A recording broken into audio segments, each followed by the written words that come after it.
Welcome back to FilmFloggers. We review films and flog dead horses, so you don't have to. Is this week's film choice a complete waste of your viewing time? Much like flogging/beating dead horses, get it? Please head over to www.filmfloggers.com to check out all of our previous floggings. And while you're there, maybe hang out for a while, look around and vote for our next film. Click on vote, or visit www.filmfloggers.com/vote. Are you an idiot? If so, please check out our Idiot's Guide to Reviewing Us, where even a big dummy like you can leave us a red-hot review. Here at FilmFloggers, we pride ourselves on offering 1-star content with 5-star effort. Once on the website, please click on Idiot's Guide, or visit us at www.filmfloggers.com/review-us. That should have been Idiot's Guide. My fault, I didn't change the URL. Annoying. Once again, filmfloggers.com/review-us. Believe it or not, we now have a Patreon. I know what you're thinking. You have the audacity to ask us to pay to receive more of this. Pause for dramatic effect. Yes. We have a Patreon exclusive show called Nitpickers. I think you'll like it. Please visit www.filmfloggers.com/support-us. Again, that hyphen is annoying, should have removed it. Or head straight to our Patreon page. Patreon.com/filmwafflers. No idea why I did film wafflers. Another mistake. Where you can support us for as little as £1 British or $1.50. And while you're on the website, punch that big purple subscribe button and tell a friend about the flog. Wife, husband, boyfriend, girlfriend, partner, mistress, your nan, granddad, your kids. They can tell their friends. They can tell their friends at school about the flog. But in all seriousness, this really helps the podcast grow and enables us to enrich or ruin the lives of the hundreds of millions of earlobes we haven't reached yet. Happy Halloween, everyone. Is the microphone placed okay? Yep, it's fine. No moving it about? No, I don't need to move it about, Ben, thank you. And I can do that, I can do this. Okay, let's go. Quick. Very quick. What's happening today, Bunny? We're back to the feature-length ones. Ooh, good. So a waffling mess. Good, it's nice to be back. Yeah. Well, I say that, I am kind of used to the 15 minutes now. Well, 15 minutes are great. Kind of. I reckon we'll have this done fairly quick. I'm not used to them in the sense that I still find them difficult to do, but just less prep, just get it done. Have you pressed record? I know that the editing won't take as long. Might bleed. I've been editing a few episodes this weekend, which have just taken hours. Just hours. It's just too much. With the mic bleed, it's just too much. I think you should just stick to the 15 with me. Well, it's going to have to be, isn't it? I think it's easier with me and Tom doing the hour long, because I think it just suits me and Tom better anyway, because he hasn't got a fucking clue about these 15. Right, Tom, we're doing 15. Ow, you know what? Setting the timer or something. Whereas me, I love it. It's fine, yeah, but I'd like to put a cap on your bullshit. It's just easier anyway, because we can, me and Tom can talk about most films for an hour. That's not fine, but the editing's just a bit easier because there's no mic bleed, there's none of that shit. Right. And what are we doing today, Ben, then? Would you like to tell the world or the 5 I've forgotten how these go. There's no format to these hour-long ones, is there? There's no format, Ben, at all. I'm saying hour-long. Hopefully we can get it. That's what it needs to be, a max an hour. Yes, Ben. There's no housekeeping. That's why I'm trying to introduce it. Yeah, there's no mucking about because this is the future. We're recording this for the future in Flogoween, Flogtober. So what are we doing, Ben? Care to share? The Silence of the Lambs. Oh, 1991. 8.6 on the IMDb. Solid score. Absolutely wonderful. So it's actually a franchise. It's one of my favourite films. I absolutely adore this film. Well, it's not a franchise, is it? Or is it? So you've got, Hannibal in... Oh, wait, I've got it written down. Hannibal in 2001. We're off, are we? No, I'm just saying about the films. Do the films. 6.8 on the IMDb. Red Dragon 7.2. Hannibal Rising 6.2. And then Manhunter 1986, which is the prequel. Yeah, it's Red Dragon was another version of Manhunter. 7.2. What's his name? Hopkins. Was he in... I know he was in Hannibal, but was he in the next one after that? Red Dragon? Yeah. Oh, okay. I do have a piece of trivia. He's only in it at the start because you don't see him again, I don't think. So, do you know why it's called Silence of the Lambs? Do we not get an explanation in the film, kind of? Well, no, not really. You get an explanation from whatever, Jodie, about it, but not actually why it's called Silence of the Lambs. So, when lambs are led to slaughter, they go quietly and without making a sound. Lambs are perceived to be trusting, as were Dr. Lecter's victims. So that's why it's called Silence of the Lambs. All right. Is that its meaning, is it? Yep.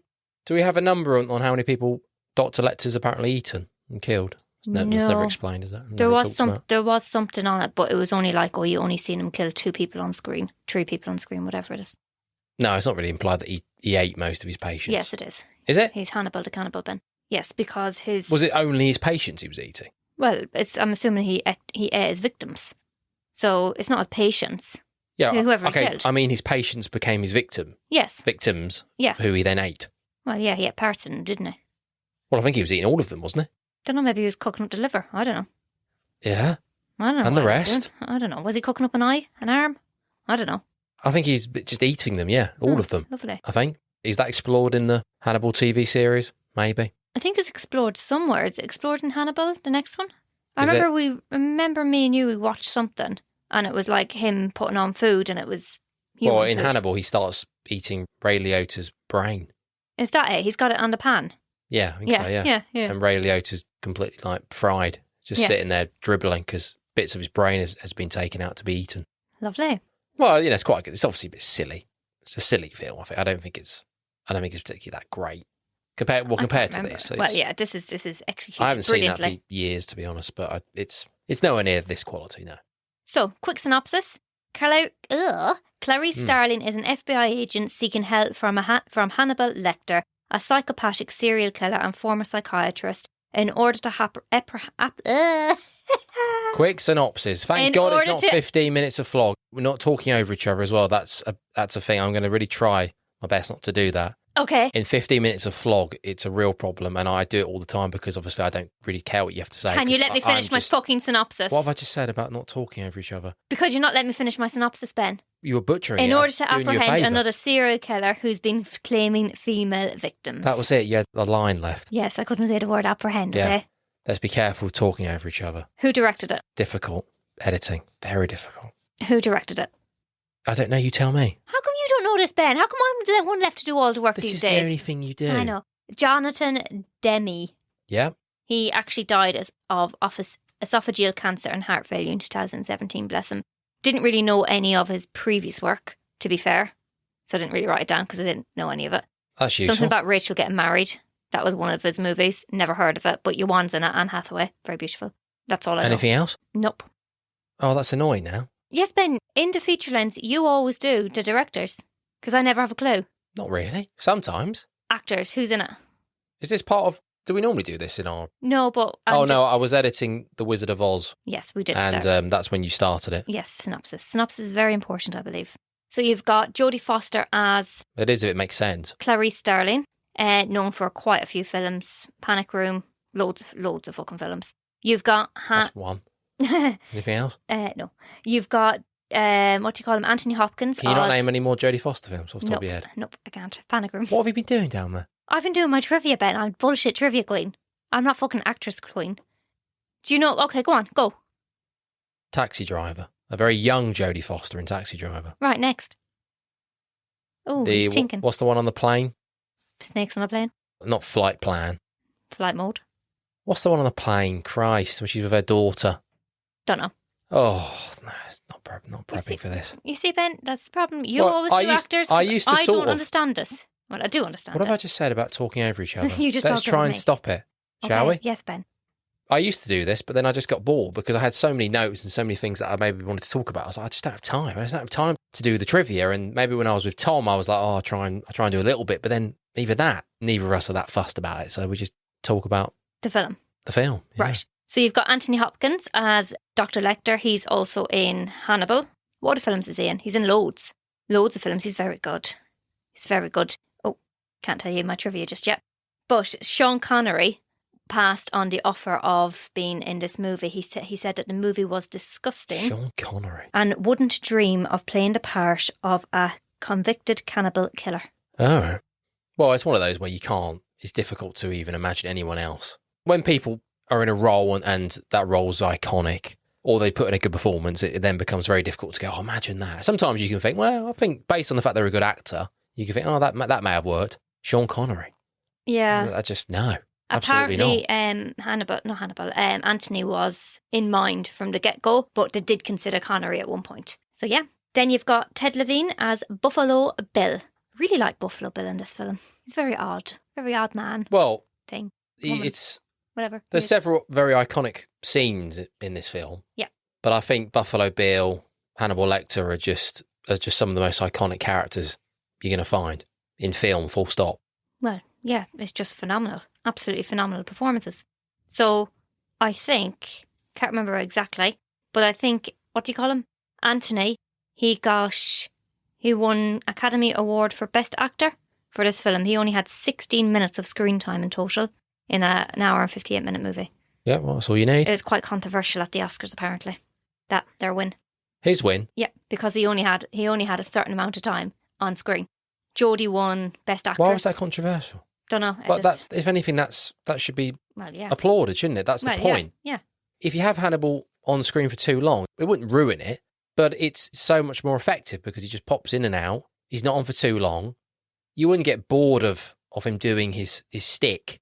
The interaction between him and Clarice is quite interesting, and it's always quite good, and it's, you're pretty hooked and you're pretty engaged whenever they're communicating. Well, they only actually have 4 scenes together in total in the whole movie. Quite interesting. I actually thought there was way more, and I thought that Anthony was in it a lot more as well. But when you Dr. Lecter, it's actually not. Dr. Lecter, that's what he's called in there. Yeah. Well, actually, Jodie refers to him once as Hannibal the Cannibal. Then when she meets him, she only refers to him as Dr. Lecter, insinuating the respect she has for him. Yes, mutual, I feel, isn't it? Yes. That's the irony of it, isn't it, for Starling, is the fact that we're obviously given the idea and we're seeing pretty much straight away that she's, in a very male-centred world that she inhabits and her job, and sort of very chauvinistic and all this kind of stuff, and she's constantly... Well, she doesn't really get put down by men as such, but she's kind of looked down upon. She's not maybe taken seriously. Certain guys are kind of flirting with her. Well, you've got the psychiatrist, don't you? He's basically... Yeah, but he's Chilton. Yeah, but he's just a dickhead anyway. He's just an idiot, isn't he? Anyway, apart from Crawford, I guess Crawford and Lecter. Crawford, overall, obviously, he's absolutely just loving Clarice. But is he? Because you have that scene where they're investigating the body, and he's basically said, let's not talk in front of the lady. And that's when she has a go at him and say, well, other people are looking up to you, and therefore they're going to have the same attitude as you. But then he acknowledges the point, doesn't he? He doesn't just go, well, Clarice, I'm not sure about that. I've just got to do my job. Trivia. The production received full cooperation from the FBI as they saw it was. I cannot read. As they saw it was potential to recruit more females into the field. So yes, the irony of Lecter. There's respect between the two. Straight away. Oh yeah. Sure do. You go in, you walk in, he's there just standing in his room, all poised, as happy as could be. And you're just like, as soon as he starts talking, you're just like, oh, he's not some crazy fella jumping up and down, throwing fucking cum in my face. God. He's actually very poised. And he's obviously a very well-educated man. Like asking for her credentials, first of all, spotting it's a week out of date straight away. He's ace. He's absolutely ace. It's not a date, though, is it? It's a week to go. Yeah. Is that why maybe he kind of puts his guard down a little bit? Does he put his guard down? Because he sort of sees... He makes reference to the fact of that Clarice is still a student, and yeah, he has a level of respect for her after they chat, but he doesn't really think much is going to come from this. Or he's not really that concerned by her. He's not really... I don't think Lecter's challenged or that concerned by anyone he probably interacts with, but... I think he's more impressed with her honesty about everything, because from the get-go, she's basically honest about everything. She answers his questions for him, which a lot of people wouldn't, because they're told, the rules are, you do not give anything personal away to him. But she does. Well, yeah, I just don't...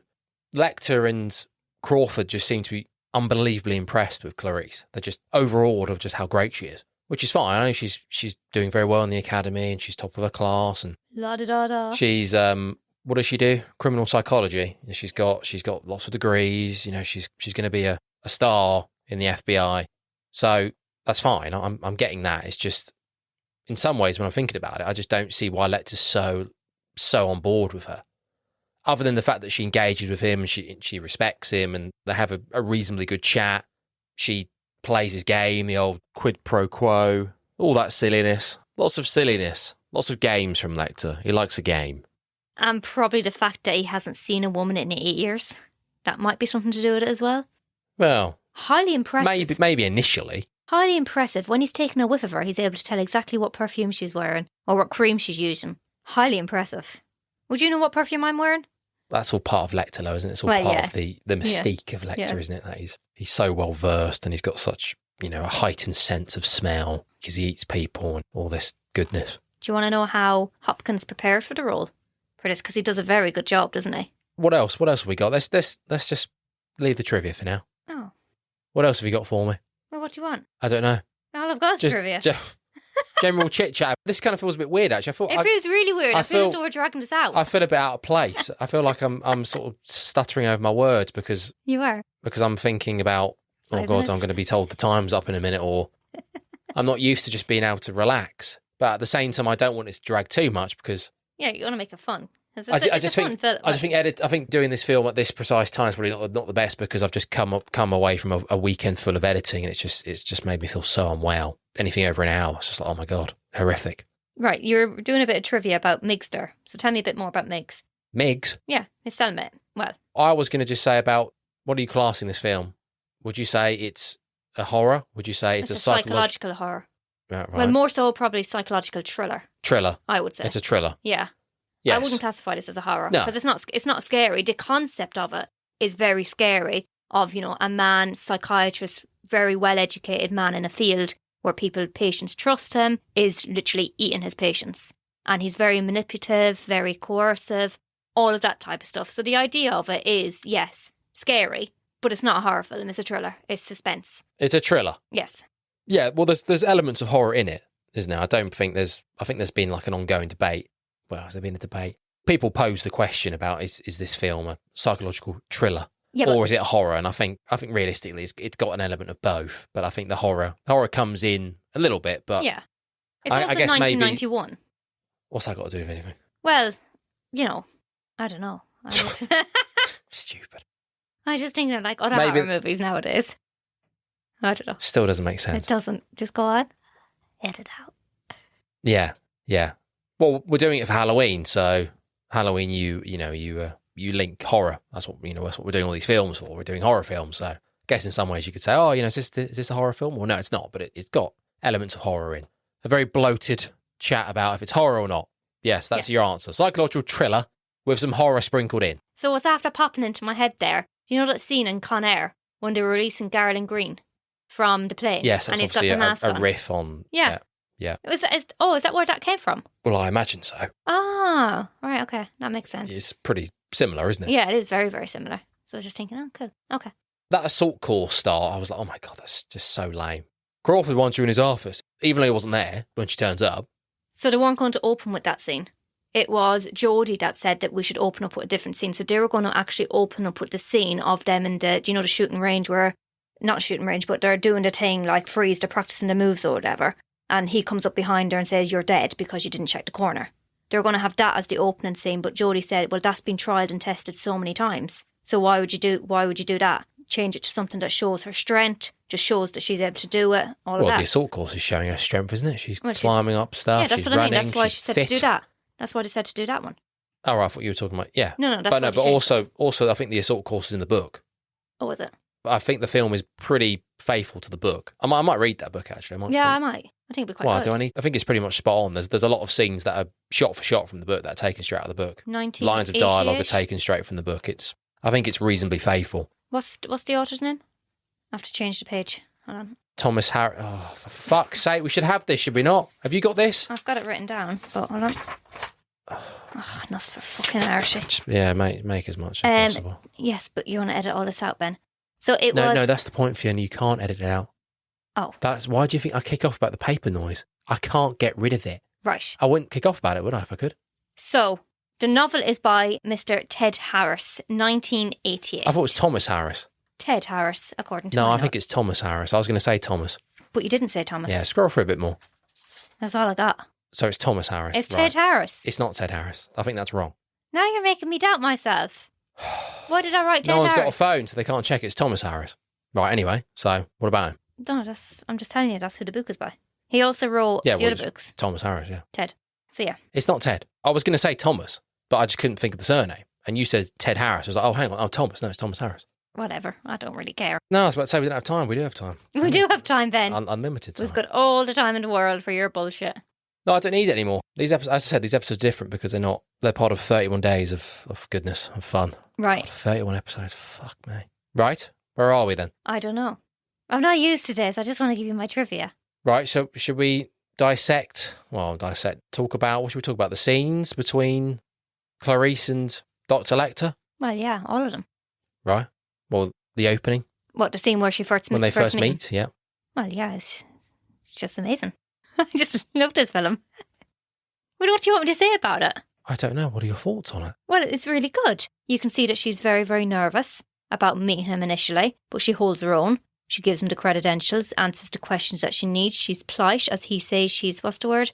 Courteous. All of that. He's very composed. He's basically saying to her, well, playing with her, wondering why Crawford sent her. He must be desperate.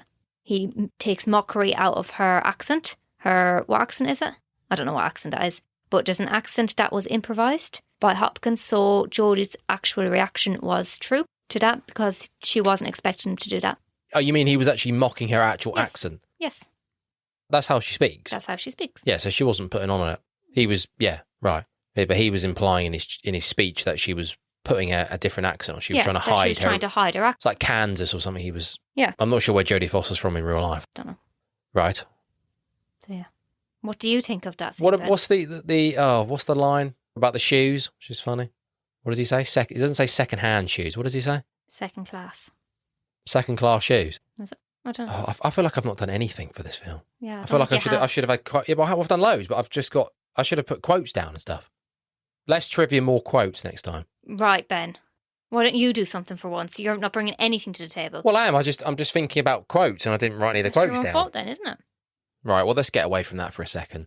Going back to their interaction, their first couple of interactions with Lecter in the cell, I think Demi shoots that really well. I like how you get the close-up of Clarice, Jodie Foster, but then you get a reflection of Hannibal's face, his mouth slightly open, just looking very menacing. Like he's salivating, he's just taking in everything she's saying. He's enjoying her squirming a little bit. From how it's shot, you can really get into the head of Clarice, and you can see the reflection of her, which Hannibal's seeing as well. What's the... I don't know. What's the... When he's talking about how he ate their liver with... Lecter said he ate a victim's liver with fava beans and night Chianti. Liver, fava beans and wine all contain tyramine, which can kill a person on a certain antidepressant medication. MAO inhibitors is the first medication in the 1950s developed for depression, not used now, and if mixed with liver, wine, cheese or fava beans can actually kill someone. Oh, wow. And Lecter, as you know, was working in a mental institute and he was also in one. He was working in one, was he? Yeah. Well, he was a psychiatrist, wasn't he? So with that bit, it's, again, very iconic. Like, what's he doing? What's the noise he's doing? He's doing like a clicking noise. That's what he does. Yeah, like a slurping noise. And that was improvised as well. He was never going to do that. It's meant to be a tick, apparently. A what? A tick. Like, if somebody's like, oh, I don't know. Someone's got a tick. Yeah, basically. It's like his tick. And it apparently got on one of the actors' nerves so much, but he never admitted it. Who admitted it? Can't remember which one it was. It was it Levine? Right, but so what's he trying to do? Like, what's that noise insinuating? What is it? I don't know. It's iconic, but I don't actually know what it is. I don't know what he's trying to do. It's like a coping mechanism. I don't know. Something's tasty, and you go like, that kind of. This might be his excitement. That talking about this stuff that kind of brings back these. Well, yeah, I don't know if he's putting it on just for effect, or that's actually something that he does. No, he's putting that on for effect in this movie. It was improvised for this movie. Right, yes, okay, but I'm saying within the movie, he only does it once, but is it something that he does, or he just did it there and then for Clarice, just for effect? I think it must have been for effect. Right. Had to have been. Fine. Had to have been. Don't know. Migs, how do you swallow your own tongue? You don't. It's impossible to swallow your tongue. Right. Why did they say that then? Unless he bit it off himself and then got it lodged in his throat. Right. So you can't actually physically swallow your own tongue. What about to say? I just thought it was odd. You can lie back, you can become unconscious and your tongue can roll back and block your airway, but you can't physically swallow your own tongue. So maybe he bit his own tongue off and then swallowed it and then choked on it. And it's implied that Hector was whispering at him to do this and encouraging Hector? him to do that, yeah. Hannibal. Lecter? Hannibal, yeah. Doctor? Yeah, Dr. Lecter. Hannibal. Anthony Hopkins. I love him in this. Oh, he's just brilliant. Oh, and he's in that lovely little dear old movie. The Father? Yeah. Yeah, a little bit different. Very different. He made me cry. Yeah, very good. Very good. Can I tell you a bit of trivia about him? I just need to tell you this. Okay, yeah, So- yeah. I just need more. I need more, Ben. In order to prepare for his role as Mr. Lecter, Need more what? Hopkins studied files on serial killers. He visited prisons and studied convicted murderers and was present during court hearings concerning gruesome murderers and serial killers. So that's how he prepared for the role. Yes, right. So that's quite good. I'm trying to think off the top of my head what serial killers is. Was there anything in the trivia about serial killers that he based his performance off specifically? No, but Buffalo Bill's performance is based off other. What's his based off? Ed Gein? Who? Nope. So, scene where Buffalo Bill traps Catherine is inspired by Ted Bundy. So, Well, of course. he yeah. finds, obviously, injury and gets her into the thing, and that's what Bundy did. He said he had broken arm, dropped some bullets. I knew all that. Come on. I'm telling the listeners, Ben. Yes, I could have said Dropped this. them, and some women would offer to help them, and then he would. I don't know if I trap them told in the his listeners. car Have I or told the house. listeners? You're talking over me, Ben. I'm just keen to tell the listeners about what I've done And- for serial killers. Gary Heidnick, he kept women prisoners in a pish at the bottom of his basement. Oh, yeah, yeah. See, you didn't know that, did you, fucker? Well, I know the name, yes. Yes, well, Yes, I did serial killers for my dissertation. Very interesting. yes, it was very interesting. Oh, you read it, didn't you? Yeah. Yes. Yeah. That's Yeah, very that could good. have been better. Very good. Very interesting. Yes, Bundy, yes, did that. I think he used to put his arm in I don't know, did he have a cast? It was Maybe a cast, wasn't it? I think he used to put his arm in a sling. It was at that festival or whatever. He did it at the lake. Yeah, that's what I meant. Yeah, he did it at the lake, and Yeah. then I think he did it a few more times as well. Yeah. So yeah, very interesting. I don't know if he had it. Maybe he did have a cast. I don't know. Maybe he used to mix it up. Don't know. I think he used to use crutches as well. I think he was doing the old crutches with the leg. Hmm. All sorts. All sorts for of old things Ted. going on. I don't know why he bothered. Good looking man. He could have just had a chat with them. That was what year? What year we're going back to? Well, Bundy was 70s and 80s. Mm-hmm. Do you just chat people up back then? And do you just get into cars with boys back then? Well, yeah, I think so. Oh yeah, it would have been. Yeah, I think Yeah. it was. Oh, those were the days. How do you know about those days? I don't. You weren't alive. I'm thinking about those days. Well, yeah, and also those days they were pretty loose and free. But look what happened. Yeah, they got murdered. Some people got kidnapped by Bundy. Yeah, in his little car. What was it? His Beetle. Beetle, that's it. Brown Beetle. Or was it orange? I can't remember the colour. Anyway, this is Dragon. Come on. Right, so, okay, do you want to talk about the Buffalo Bill then? Ted Levine? Yeah, obviously very iconic.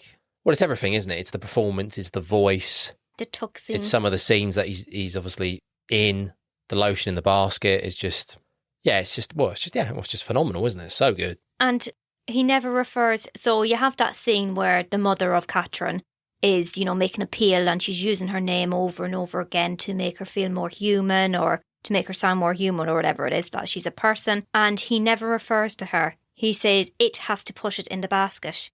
It has to rub it on the skin. He never calls her he, she, whatever, never calls her by name or anything like that. I thought that was quite good. He doesn't see her as a person. Well, I guess that's why they used it. I know Jodie was saying, oh, that's clever to try and humanise Catherine. Yeah. It was put in there, so the whole it Yeah. thing from Buffalo Bill made a bit more sense as well.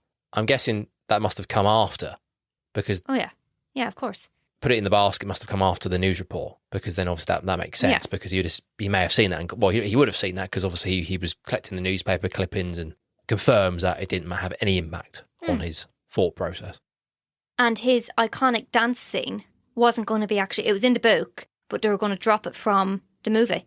They were just going to drop it and use a different scene. But Why? Ted Levine insisted that it was added, as he thought this was essential to defining his character. Yeah. Yeah, it's iconic. It's one of the best scenes in the movie. And It completes his character, doesn't it? yeah, you've got that kind of, that tuck scene that shows that, when he's tucking his penis in between his legs, that he doesn't know whether he's man, he wants to be man, he wants to be woman, he doesn't know what he wants to be. That's why he's making the skin of these women to get a new coat, a new identity. Well, for what himself. does he want to be? He doesn't know. That's the thing. He's tormented by his gender, basically. He doesn't know what he wants. I know the theme of identity and all that is obviously very prevalent throughout, and that's one of the main themes for Buffalo Bill. Yeah. But the idea is that he's tormented because he doesn't know what he wants to be. And that's why that scene shows that, the dancing scene shown that, where he opens up the dressing gown and that's where he's tucked in. And that's when he'd only open it up. But why does he think he's going to benefit from having different bits of skin from loads of different women? Don't know. Yeah, he's got an identity crisis, but he wants to be a woman, doesn't he? Because Yeah. that's why he's kidnapping and killing women. Mm. So he does kind of know what he wants to be, but he's not. He's not really going about it Well, the right way. but he's not a transsexual, is he? He wants to be a woman, doesn't he? Well, yeah. But he's not. He's a transvestite. But Lecter said that Dr. Lecter said when he was trying to like tell Clarice about the characteristics of Buffalo Bill, he was saying probably he was going for a sex change, but because of his mental state, he wasn't allowed to have one. He was refused to have one. What's the setup with him in the house? So, was that his mum, or was it just some random person that that he was just some random person so he just stole that the he house killed. effectively? And Right. the house where the FBI agents went to was actually his house. Right. Okay. So there is a scene. So there was some trivia. I'll try to get into it a bit more, but there was trivia saying that Hector tried to leave hints in the police scene where he killed those cops. He tried to leave hints for Clarice to get Who's the man Hector? to enter. Hannibal Lecter. Lecter. I keep calling him Fuck Hector. me. I keep calling him Hector. Why? Yeah. So there's meant to be Idiot. hints there to point Clarice in the right direction. Hints where? In the scene where he killed the cops, where he escaped from prison. Did he? Yep. Well, So- he'd already given His prison Clarice break. all the hints that she needed. His prison break foreshadows some aspects of Bill's operation, hinting he was trying to leave Clarice a clue. He mutilates the guard by tearing pieces of his skin off. He mutilates the guard. Mutilates. By tearing off flaps of the skin. He splayed them out like wings. Yeah, how the fuck Like did he get? buffaloes. How did he get him up there? Buffalo's obsession with moths have wings. Yeah, but they already knew about the moth. He cuts the guard's face off and puts this over him escapes, hinting that Bill's desire to change his identity. No, I'm sorry. This trivia's He moves dog shit. He It's moves dog the shit. body as Bill moves. He moves the body on top of the lift as Bill moves into the victim's house to confuse others who found his. Oh God, house. please stop! This trivia's fucking dog shit. Well, that's what the trivia said. Are you hearing when you're saying it? It's dog shit, isn't it? Well, yeah, it is. I was thinking that when I wrote it down. He took the man's fucking face so he could He escape. could get out. He lobbed him on top of the lift because he could escape. Oh, got another That's thing. got nothing to do with Bill. Another thing that I noticed as well. I don't know what it was said, but it said when he was eating his victims, his pulse rate never went up above 85 beats per minute. Yeah, that's what Shilton says. Yeah. So when he's in the ambulance, he's saying, "Oh, his heart rate is stable at 84 beats per minute." Oh yes. Oh, very good. Very good. Nice. Very good. You have nursey beady eyes. That's that Use your- stupid bit where Shilton decides that's the moment to reveal the picture of the nurse who got her face eaten just before Clarice is about to enter the cell to Yeah. go meet him. Maybe just show her in the office. A Maybe broken jaw. comes all the eye way with socket. her to then reveal this picture to then get fobbed off anyway. And he's just keeping it in his pocket for the crack, or was he planning on showing it to her? For this kind of film, it's so good that you don't really want to. There's no point criticising it. Fine, just adds to it, doesn't it? Adds to the tension. Oh God, like he's a monster. You're about to go meet him. Oh, look at this picture. God, look at the face, look at the drawers hanging Well, off. that's Oh. because she fucking offended him. She was just like, "Nah, I'm busy tonight, hon. Fuck off, you weirdo." Who's Well, that? I assume he was going to show the picture at some point, regardless, but he just left it for the narrative of the film for the effect. Mm. Oh, just before you go in, look at this. Well, actually, Well, was it to scare her? let's have a look. I want to see it. Show us. Yeah. Show us the jaw I was hanging off. I was expecting him to show up, but no, that probably would have been too gruesome for the 1991 audience. I don't think so. Nah, give or take. What's the bit where the guy shouts that's Jim Pembury? Mm-hmm. It's a bit lame. When they go in and they find, so as I said when you were waffling about that, Oh, yeah. god awful bit of trivia. Yeah. When he's He's hanging splayed, up. when he's like fucking He's hell, splayed up with Hannibal, wings. Well, this is the thing about Lecter. Is like, I understand that he's Hannibal the cannibal and he's dangerous, but He's inhumane as and well. I know the idea of eating people. That's like, bloody hell, how many people eat people? Not a lot. But it's just like, what's going on? One, why is he kept there in the first place? He gets transferred over to then give the senator some bogus info. And then she says to him, "You're going back to Baltimore." Why does he need to stay the night? Just literally just wheel him back round, turn him round and just throw him back in the aeroplane. Maybe there and wasn't take him enough back. airspace. Who knows? And the fact that Shilton managed to sort out this fucking dodgy deal in the first place.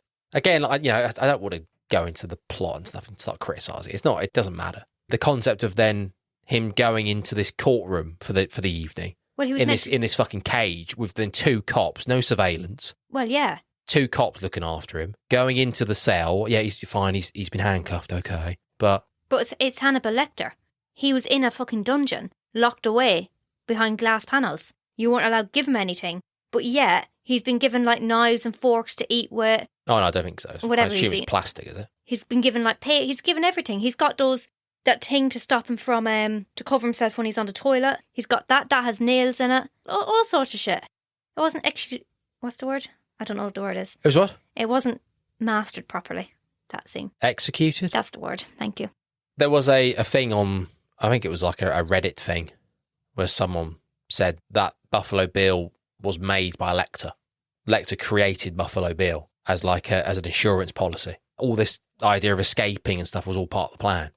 Really? And Buffalo Bill became a serial killer because Lecter made him a serial killer. Well, that would make sense as to how Lecter knew who his identity was and all of that and previous history, because it did say that he could have been a previous patient of his. So that does make sense. And yeah, but he wasn't there, was he? I think he only saw him once. And the person who was the actual patient was the Benjamin guy. Was Benjamin he said the head? He said that they were in love, didn't he? Yeah, but his actual patient was the head. I think he said, didn't he say he met Buffalo Bill once? Unless he was lying. Yeah, you see, that's the thing. You just don't know, do you? But then how is he able to give all these hints off? Like, how does he know? Because he wouldn't have known otherwise unless he knew him directly. As far as I think, anyways. Like, how did he know the name? Well, I'm not sure how much was discussed from his patient. I don't know how much this Ben, was it Benjamin Raspill or something? Yeah, don't know. Because he alerted him to this Buffalo Bill, this guy he was seeing, and said about, he's got all these ideas. So I'm assuming Buffalo Bill was already sharing this fantasy that he had about becoming a woman and what he wanted to do. And, well, it's kind of interesting, I suppose. Interesting idea that Lecter had it all planned out, and that was his get out of jail card. Makes sense. Create this monster. He could then assist in trying to help the FBI find him and get a custody set up. I think there's some plot holes in that. Well, I don't think it quite adds up. Yeah, it makes a bit of sense could add up, because he does know who he is. He has met him. Yeah, and he knows about, identity change and all of that. And all he has is snippets of information from the newspapers originally before he gets the case file. Why did he keep that head in the jar? Don't know. So he went to Ben's house, found him dead, and then put his head in a jar. Preserve it? And then, well, obviously, yeah. Again, but why though? What was... know. And is that normal for the eyelashes to fall off like that? No idea. And that was a man? I think so, yeah. It was Ben, wasn't it? Oh, okay. Yeah. Well, it's a decade-old head in a jar. Yeah, I know. Bit odd. Yeah, it's not the best, no. Yeah, no, I don't know. Anyways, yeah. What's odd about it? Apart from the fact that it's a head in the jar. Well, it looked like it was squished up against the jar and then moved back away from the jar because his eyelash was coming off. I'm trying to envision it now. Well, I'm assuming Hannibal just shoved it in. It looks like it was a tight squeeze. I don't think that was lovingly placed. Okay. I think it was just literally, how are we going to get this head in the jar? What's the crack with the moths? Well, Hannibal explains, doesn't he? It's the idea of rebirth and changing and becoming something else, becoming a new creature. That's why he's got the whole the thing, isn't he? When he opens up his dressing, what's he wearing? His dressing gown. And, it doesn't flap, but, insinuating wings and opening up a cocoon. Oh, beautiful. All that kind of stuff. Right. Well, Hannibal tells you, doesn't he? Effectively tells you what I forgot about that. Clarice says, what's the moth? What's the story? What does that symbolise? Oh, well, Clarice, it means this. Oh, yes. Anyway, Clarice, what about these lambs? Good evening, What have you got Clarice. for me? Give me some more. I didn't really like that story of the lambs. Oh, why not? She ran away because they're being slaughtered. Well, I imagine that's pretty... I suppose it's a young kid. That's pretty grim. Right? Right? Didn't like the story of the lambs? No. Bit silly. I'm not sure what Lecter gets from that, really, anyway. Yeah, exactly. Other than just, it's just kind of a game, isn't it? It's just, that's the point. He had all this information that he could have given her straight away. And he met someone that he, I guess he had time for. And you want to get inside of her head, maybe. I think I should have explored their relationship a bit more, because I'm just thinking off the top of my head. They get together, I don't know if I'm completely sold on it. I don't know why Lecter finds her so great. Like, yeah, she's respectful to him and stuff, but then they even have that chat he's probably intrigued. When she tries to make him fill out the questionnaire effectively, and he goes, "Oh, Clarice, that's a shame. Disappointing. You were doing so well." There was that. I don't know. I guess it's the same thing with Crawford, isn't it? Is it Crawford? Yes. Yes. There's just this obsession with Clarice. She's just great. Oh, she is. Right, what else have we got then? What more about Buffalo Bill? Yeah, go on, tell Should me we talk about serial killers? What's there to talk about serial killers? Well, do we need to talk about serial killers? Well, they're very interesting. Well, yes, but... What's some more iconic stuff? Out of practice with these hour long. I think we're butchering the Silence of the Lambs a little bit. Yeah, not going to lie. Well, it's not boring. We just need to be... I've just got used to now being a bit more concise. So... Right, what do you want to say about serial we killers? sort of think... We're both probably thinking that we're waffling, and it's like, oh, this is dragging a bit. Yes. Well, anything else about serial killers? What other iconic scenes are there in this film? We've mentioned iconic scenes. What else did you like? Well, I loved it all. I just loved the whole fucking movie. Yes, yeah, very good film, yeah. The only scene that I didn't like was that girl running down I don't know where she was running down, to tell oh, God, that was terrible. Johan that he escaped. Well, that was the only scene in the film you didn't like? Yeah. The woman doing her run down the corridor. I hated it. It's so stupid. Yeah, she was. I liked the scene. Well, just another character just to give Clarice a big thumbs up at the end. So, Clarice, you are so much better than everyone else. I liked the scene not at the end, but when Catherine is stuck in the tunnel and the light shines up and you can see the girl's nail. I liked that scene. I wish I could do their voices. I wish I could try and attempt hello, Clarice. Yeah. Well, he doesn't even say hello, Clarice, does he? He says, like, good evening, Clarice. Good evening, Clarice. I can't do it. How are you, Lecter? Yeah, well. I know the film's, as we discussed briefly, it's not an out-and-out horror. There is something with horror films, isn't there, where they kind of serve as something for the audience to be able to sort of sit and watch, and the horrors of life can play out on screen. There's a bit of comfort in that. There's a morbid fascination when it comes to horror films. And the beauty in some ways of horror is it helps people feed that morbid fascination with murder and blood and gore, unpleasantness. In the case of Silence of the Lambs, the idea of someone eating people, heads in jars, serial killers and yeah, I love serial killers. Yeah, and it happens. You've seen it over the years. People being murdered, serial killers existing. They are there. They're around. I've always thought that horror films serve as a way for people to be able to live out their. Well, they're not. I'm not saying that everyone's like obsessed with thinking about being murderers, but you can experience this kind of this terror and these horrible things, watching people get murdered and eaten and stuff from the comfort of your sofa. That you can escape into and see how it is and go, oh, that's kind of interesting, but you're safe because it's on screen and it's not actually real. But for serial killers, they are very real. Well, yes. Hannibal Lecter's maybe. Well, I guess he is probably. There have been many serial killers who have eaten people. Yes. Can you name a few? Not off the top of my head, no. All right, Mr. Dissertation over there. What was I trying to say about the horror stuff? Comfort of your own home. Do you see what I'm trying to say, though? Not really. Cathartic stuff, where you have releases. Catharsis is quite prevalent in horror films. Right. I'm not sure I agree. I don't know. And you're using fancy words over there, and I don't know what they mean. Right. So what are you trying to say? Can you spit it out in one sentence? Well, I have. I've just said it. Catharsis, what's that mean? Catharsis. Yeah, what's that? Well, it's when you have a release. Like, for example, when Edmund Kemper, the big guy, serial killer, killed his mum. He said that was quite a cathartic moment for him. Killing his mum, silencing her, taking her vocal cords and then putting them in the, what's it called? Grinder, isn't it? We don't really have them here. Yeah. That's kind of an American thing. We don't really have them in the UK, I don't think. Yeah. And that was quite a cathartic moment for him. He sat back and it was like a weight had been lifted. Right. He had an out-of-body experience. He was like, oh, that's exactly what I needed after all this time. Yeah, but if I'm sitting there watching a movie, a horror movie, I'm not cathartic or whatever. Fuck. I'm not getting a release out of fucking watching a horror movie. No, but it's just I don't want to kill anyone. It's the kind of, in some ways, it's a morbid fascination of watching these murderers engage in these quite deplorable acts of killing and savagery and. Yeah, it's like thinking that's never going to happen to you, though, and it's like how these things go about, how serial killers go about doing them. Like when we were watching documentaries on Ted Bundy, whoever we were watching them on, we're always quite engrossed in them because we're just like, oh well, how does he think and all that. It's interesting, but I don't get a kick out of it. You put your head in the sand to a degree. Well, I do anyway. About murdering and people dying and stuff, and it's there. You become quite childlike, I think, with it in some ways, where you just think, oh, I hope it doesn't happen to me. Fucking hell. It's happening every single day, and you just kind of go, well, that's fucking, I know it's there, but fingers crossed, eh? Fingers crossed the fucking boogeyman's not going to come get me or someone I know or one of my friends or whatever. It's that, isn't it? Well, yeah.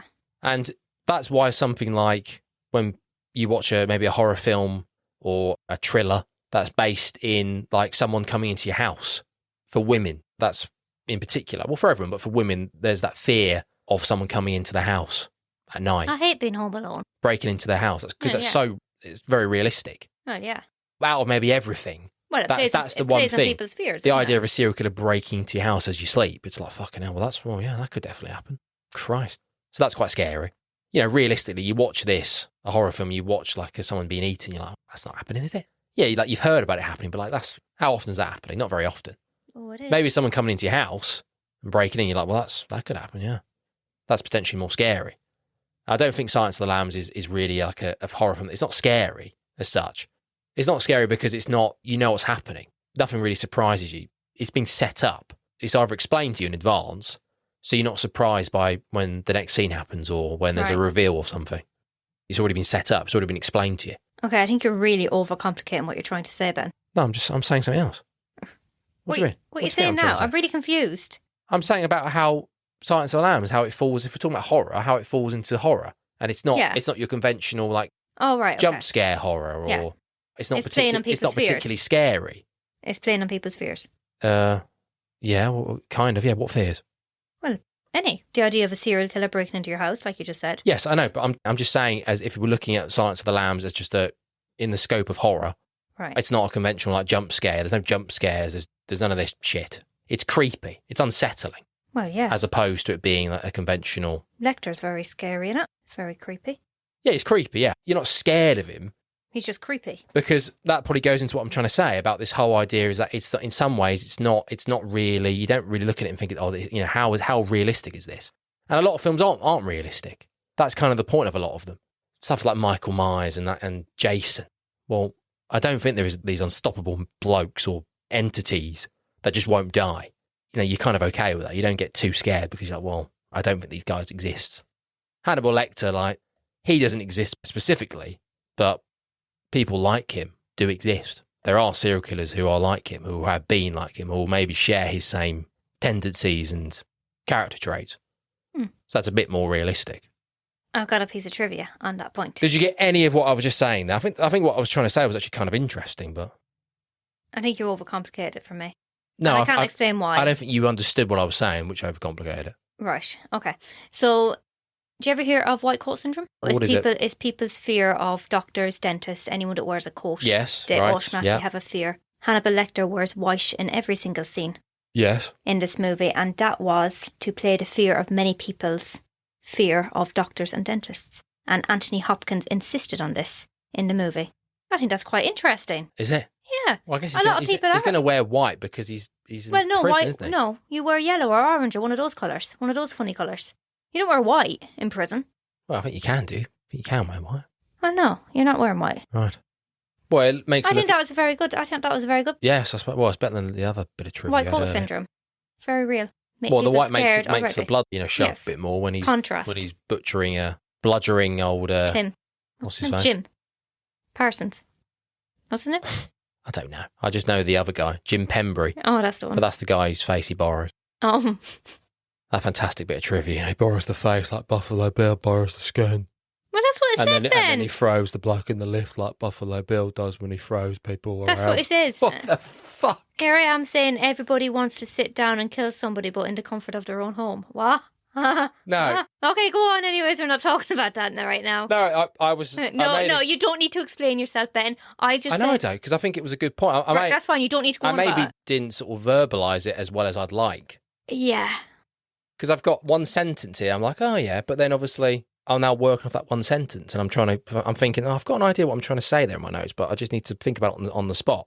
Right. It just doesn't work. And then you're going like, Yeah, because I don't understand what you're saying, Ben. Because you've got too much shit going on in your head trying to put it all out at once, and then you're overcomplicating it, as per usual. Oh, God, when's that timer coming on? Fucking hell. Let me check where we are, actually. Jesus. It's long. 58 minutes. Fucking hell. Oh. Well, it still goes pretty quick. Right, what else is there then? What else is there? Well, I think we've talked about it. I just feel like with these feature-length ones, I don't feel like I talk about the film enough. But the 15 minutes is 15 minutes. I don't really feel bad. Well, you can talk about any film in 15 minutes. Yeah, it's just how in-depth you want to go. I don't worry about them because I'm just like, I don't go, oh God, I didn't think about that bit, I didn't do that bit. That's what has been quite good about them, is that I've just kind of got 3 or 4 points where I feel like I must talk about, and then that's it. So I'm not that dissatisfied when I've maybe missed out a couple more. Right, what else? Come on, quick. So Anthony Hopkins viewed this film as a last-ditch attempt to crack Hollywood. To that date, he had not reached A-list status. He said if this movie wasn't successful, he would give up his acting in Hollywood and focus on the British stage. This became a success, and he won an award for Best Actor, and then he became a household name. Yes. Well, there's hope for us all then. And to date, he had, 4 or 5 Academy Awards now, doesn't he? Oh, God, no. I think he's only got 2, I think. Oh, I think he's got 4. Trivia said he had 4. Could have been 5. Has he? I think so, Wait. yeah. I don't know, Ben. Maybe you should look. Maybe you should. That's Well, maybe you should interesting. look. That's interesting. Maybe you if should you're look, if you're Ben. gonna make a bold statement like that, 4 or 5 Academy Awards. I think it's that's 4. wrong. I think it's 4. I don't think it is 4. 4 seems. Did he too not win many. one for Father? The Father? Yes. Yeah, that's 2. I think that's his first win since Silence of the Lambs. Oh, that's all right. Maybe I'm wrong. I think you are. But we shall never know, Ben. Both our phones are on charge. We can't even check. That's annoying. Funny enough, though, you do have a laptop sitting right in Yes, but front then of I've got to lean you. Oh, over. you have to I've move. got to. Okay. We've pushed an hour. Yeah. Unbelievable. Yeah, and that's a fucking surprise. Well, is there anything that we've not talked about? no. That's worth The talking tuck about. scene. Well, there's loads, isn't there? You could talk about What do you think of Jodie individual in this? scenes, and have we mentioned Buffalo Bill enough? Well, what else do you want to say about Well, I it? don't know. I just Exactly. don't know. So if you don't have anything more to say... well, probably. If you had yeah, something, but you're not else, picking stuff if out you your had arse, something else Ben. to say, I would probably go, yeah, Buffalo Bill. That's interesting. Yeah, well, it is very interesting, but we've talked about him. Catherine, she's annoying. She is really annoying. She gained or lost. Big through the hips. Oh yeah, big through. Oh, I wish I could do his. I don't want to quote Hannibal Lecter because I can't do his voice. I kind of want to be able to do his voice while Big trips. big through the hips, Remy. He's brilliant. He's brilliant, and I like when Jodie It goes. flushes the load. Nah, fuck. Oh Jesus! What was that? I was He sounded like fucking ET. trying a Buffalo Bill. I think it's really hard to do Ted Levine's voice, though. So it's pretty unique. And where he's in the It places the lotion in the basket, or it gets the hose again. There's kind of something there. It gets the hose. There's something there. Why does it get the hose? It places the... No, it's such... Yeah, there's no way. No way. Right, okay, well, we've hit an hour mark. That'll do. Flogtober. Maybe we'll review this again in 10 years. What about that when he calls her a real big fat person? Calls who? The girl that died, the one that he killed. Or was she a real big fat person? Oh, yeah. That was Yeah. funny. The thing is, you could just spend a good 10, 15 minutes just going through each quote, each line of dialogue that Hannibal says, because there's so many. That's what I'm saying. That's the thing is, I'm keen just to wrap it up now, because it's gone over an hour, and I've got to edit this fucking thing. What about I smell your cunt? Who said that? Miggs? Miggs says that to Oh, her. that's not bloody Hannibal, is it? I smell your Rude. cunt. Jesus. That's You like terrible. saying the C word? That's Well, terrible. I think the cum shot to the face is worse. Yeah, and then he. Well, I think he feels sorry for her I guess because he calls her it's not back technically a down. cum shot to the face. It's Well, it's cum not. from the hand into the face. Yes, exactly. Jesus. Good. That's worth prolonging the episode to like cum shots to the face. Yeah, sorry, I had that in my note. God, yeah, fucking hell, grim. Good for you, Lecter. Get rid of Miggs. Jesus. Horrific. What's that guy called? He's useless. Who? What's the guy called? Barney. How useless is he? Oh, he's lovely. He doesn't do anything. He I just, think right, he just let me know if you have any problems. I'll be straight in. I think he quite Does likes fuck all. Hannibal because of the way he is, like when he's rolling his eyes at your man. What's that psychiatrist called? Well, you get that, don't you? Yeah, If you see these maniacs every day, and you see Hannibal, and like he's the one who comes in and gives him his food, doesn't he? But he wants to torture him, doesn't it? And I like the way it ends. I'm having an old friend for dinner. Yeah, I like that. I really like that. Apart from the fact it just looks so ridiculous, him with this yellow wig on, and literally he is mincing down the street. He's mincing. Yep. He's kind of just getting the hips going, like holding his hat going. Well, he's got like, a swagger. He's mincing. He's going to kill someone. And Shilton looks like he's shitting himself, going like, oh god, like, is security up? Oh my god. I don't know what he's doing there. I don't know where we are. Because he essentially tortured him. Well, I know, but he's already shit himself. I think we're in Mexico. And I don't know why. he's talking about the security being up and ready to go and stuff. So like Hannibal's, well, in some ways Hannibal is like fucking Jason Voorhees and Michael Myers, because he just seems like he's inhuman. pretty fucking impenetrable. Yeah. He's doing well. Yes. Like, how did he have that strength to put your man's body up there? Well, exactly. You know, it doesn't make sense. Silly. But But yeah, he's mincing. Yeah. And I feel like he's not very conspicuous. Like if you just turned around and just saw this guy holding his hat with this yellow wig falling down, with this fucking all in white suit going like... Yeah, no one can see you, Ben. No one can see that style. Well, you can see it. Just imagine, you'd go, I've got a feeling, who's that bloke? He looks very fucking suspicious. Yeah, but he's got Oh god, it's Hannibal Lecter, there he is. Uh-huh. Oh yes, Hannibal Lecter, yeah. Did the old noise. There he is, got him. I have written here as well. Come on, we need to finish this up now. I'm thinking about editing, fuck. When he first met Clarice. Hello and welcome to What's Our Seat Number. If you're listening to this trailer, you're deciding whether or not you're going to listen to this podcast. Good. But chances are We've lost you already. Wait, what? No, come on now. What? Well, I mean, it takes what, like 10 seconds for people to lose interest in things? I am not being defeatist. They've gone already. It's for now. Well, now they are because we started arguing, so we've both sort of driven them out. Well, go on then. Tell the dead air who we are. Okay, the dead air. The dead air. The cadaver. The people who aren't listening anymore. I'm taking control. You introduce yourself, and then I'll introduce myself, and then we'll talk a little bit about what we're doing, right? It's going to sound more professional that way. Go. Okay. I'm Johnny Gross. I'm a filmmaker and a film fan and fanatic and obsessive. Good. Very good. That was very well done. Very professional. You sounded like you're in control and almost like you know who you are. All right, then. And who are you? I'm Sai. I'm a 3D artist and a game designer, a film fan. I'm your brother as well. Really? So we're going to be talking about some of our favourite movies and hopefully some of yours as well. There's going to be trivia behind the scenes. Do you want to tell the listeners why we've called this podcast What's Our Seat Number? You really came to the right person with fielding this question because I feel that I can take this story and really bring it to life. Okay, so one time we went to go and see a film in the cinema and I asked, what's our seat number? Fantastic. Was it good? Yeah. I did it for you. It's great. If you want to hear more, you can check out the rest of our episodes. We're hosted by Podbean, but you can also find us on Apple Podcasts, Google Podcasts, Spotify, Amazon Music or Audible, TuneIn, Alexa, Listen Notes, and now on iHeartRadio, Player FM, and Podchaser. So pretty much wherever you get your podcasts. Please don't forget to review, like, and rate, and keep listening, because the more you listen, the more we'll be able to produce. Bye. Ta-ta.